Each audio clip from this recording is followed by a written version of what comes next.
Palutena seems to do very well against Ike overall, compared to most of these other characters too. That are also shout out to this Frosty Frosting's flannel. It's very cozy. Looks super cozy. I am the coziest. I'm not really a flannel guy, but I'm loving it. Represent. Karina loving this edge trap situation that she put Ike into in the excellent corner pressure. Adds up 63% in the blink of an eye in this game one. And now he's just retaliating with nairs, stacking up his own damage. You get an even game. Nair, nair, nair. Back air tries to convert it into another back air. Off the mark.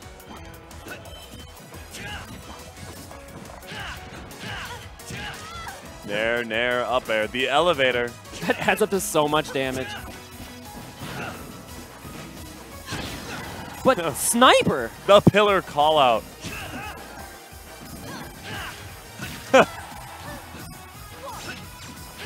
Nice ledge cancel to get out of the disadvantage. Again, Karina has been the Palutena who's been most on point with those ledge cancels, and the down tilt from downtown cleans up the ice. And let's just talk about how impressive it is that Karina's here. A name not too many are familiar with here. She comes to this event, and she's done so well, and there's been so many Palutenas, and she just happened to shine above the rest. Her former tag, I figured it out in the break, it was Ice Ninja. She was a very well-known PR Canadian player. But the seeding system wasn't ready for the tag change, and so she was maybe a little underseeded. And I can say that with all respect, of course, to the seeding people on the seeding team. But that's just something that happens in the new game. When people change their tags, you got to be ready for it. Right. And she still has put up a hell of a fight to make it all the way to guaranteed 4th place at Frosty Frosting. Definitely. And she has definitely secured a high seed for the next tournament she enters. Oh yeah, playing out of her mind. Very much so. Still with quite a lead over Ravenking right now. Ooh, and gets punished for that nair. Really good awareness. Sometimes it can be so hard to grab him out of that. And she's laid on the Angel Pillar. Gets hit by Quick Draw. Trying to force some ledge pressure here was Ravenking, but the forwarder gets out of the corner. Everyone's living until the back air forces the issue. Hello, back air. Again, that's the thing about Palutena's neutral that's so strong, is you can play back for a long time, and then with dash attack and back air, these invincible options, and also disjointed, you can just turn the tempo around instantly. Not to mention, with your specials, you can condition your opponent to approach you with jumps more than the average opponent. And when you have aerials that are so good at snuffing out approaches, it's just such a controlling type of gameplay. The jump saved here, but again gonna snipe with the up smash, and Karina makes a statement in game one. That seemed... Pillar seems like quite the answer to ice recovery sometimes. He's gonna have to try to recover lower, excuse me, in the future. Working out great for the Palutena main in this particular game, and we'll have to see what the adaptation is for Ravenking. Again, I believe that's the first game taken from Karina in the matchup. It was a 2-0. And I see Lilac Cruise. Ooh! That can mess with those angles on the up smash. They can mess with the angles on the Explosive Flame. Very much so. Explosive Flame particularly, because it's really hard to space that onto the ledge, especially with the angles that take place. Both players taking their time here. It's pretty late, but still, you're afforded a little bit of a break between the games. Oh, yeah. No shame, of course, in this situation. Both players very friendly, it looks like. I know Ravenking personally. I haven't actually introduced myself to Karina yet, but Ravenking, of course, the homie. He's always laughing, always in a good mood. Definitely. And I think even when there's pressure on the line, like a set like this. There's lots of pressure, and I think we're still just in the early stages of these games where, like, players don't really beat on themselves for not knowing matchups as well as they should have, because there's just so much time to keep on learning. Oh yeah, it's only January 20th? Yeah, we're at like a month and a week, right? So five weeks. Has it only been 5 weeks? I think so. Seriously? December 7? Okay, no, it's been more than that. It's been like 7 weeks. 6 or 7. Clash of Ideals. Carry on. Anyway, Lilat on the stage. This is like 88% of the games have been in Pokemon Stadium, so I'm excited to see a new stage. Refreshing. Lilat or not, I needed this. Using that platform to sneak around the eruption. Ooh, Bears gets the roar. The linger on that up smash. You see how long that lasted? Yeah. Wow, and it almost clipped Ravenking from all the way up there. But we're all living. Drifts really far back with that. Just to secure himself onto the ledge. Still gets hit by a forward tilt to take that first stock. Karina looking quite dominant. She refuses to lose to Ike anymore. Yeah, finding ledge traps to the left, finding ledge traps to the right. That seems to be the weakness of the character, especially when you have a character that can take advantage of that weakness so strongly like Palutena. And look at that fairing out of the quick draw this time. This has been so much damage. She's gotten so comfortable just harassing Ike's recovery options. And great DI on the back air. All right, and even recovering high around the eruption. That's the second high recovery I've seen. So eruption's becoming less and less important. Well, when you counterpick in a Lilat, that also gives you just a clean avenue around it. Definitely. Ooh, and way deep with the explosive flame, just barely off the mark. But dash attack forces the issue, and Ravenking's on the board in this game too.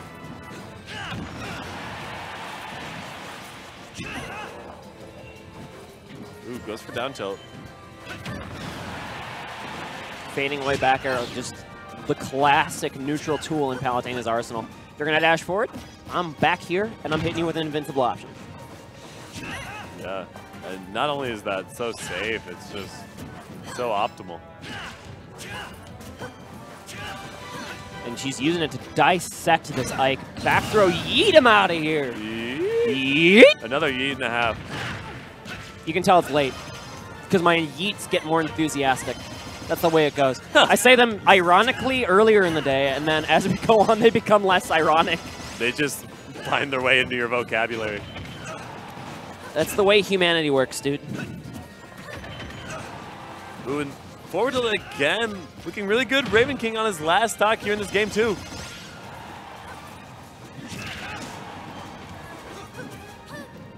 Karina slowly but surely dissecting this Ike. Maybe being a little bit too predictable with the approaches and sniping him even onto the high quick draw. Almost enough. Ooh, maybe tries to find a way to that platform. Starting up a platform cancel. Ravenking struggling to get under the platforms. High explosive flame dodged expertly, and okay, Nair up air. That'll work. At 98 after the hit. Excuse me, Mr. Ike? Yeah, he doesn't want to get grabbed. He doesn't want to take aerials. He doesn't want to take many, many things right now. At first, I wasn't surprised, and then I looked at the numbers, and I was like, okay, Ike, you need to calm down, buddy. But Nair actually just raw from the opposite side, almost enough to KO this character. Literally holds on to that quick draw as long as humanly possible.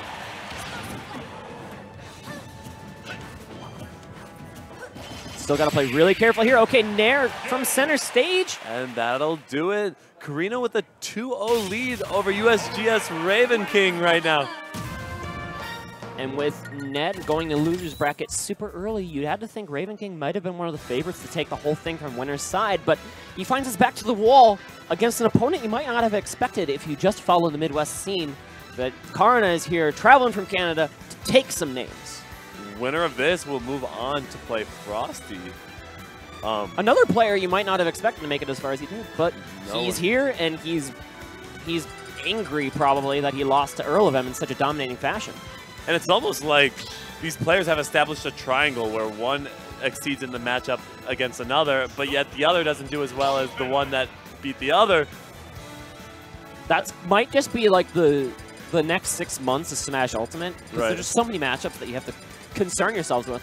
And the Midwest, Chicago particularly, hasn't played a Palutena of this caliber yet.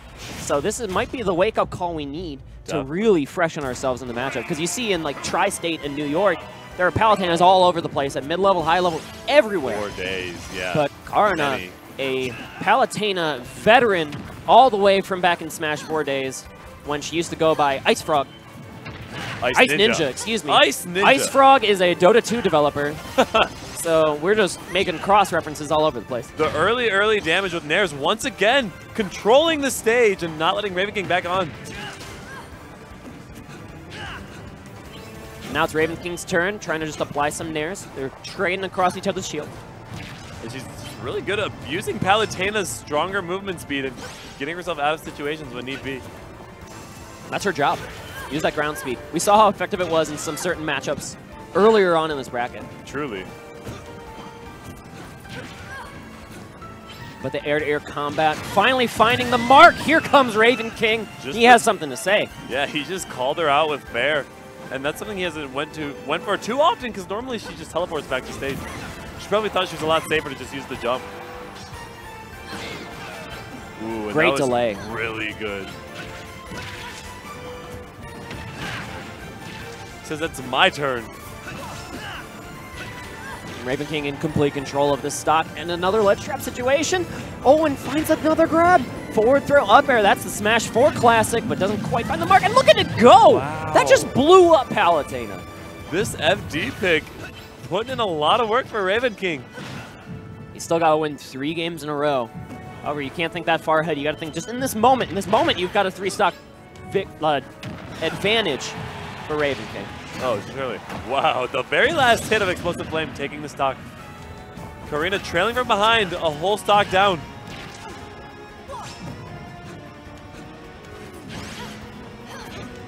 Okay, getting the grab. A trade she doesn't really want right now. You kind of want to just avoid damage when you're on this last stock, playing from behind someone. Oh! Wow! Wow! And that meant everything in this situation. That meant so much to Karina.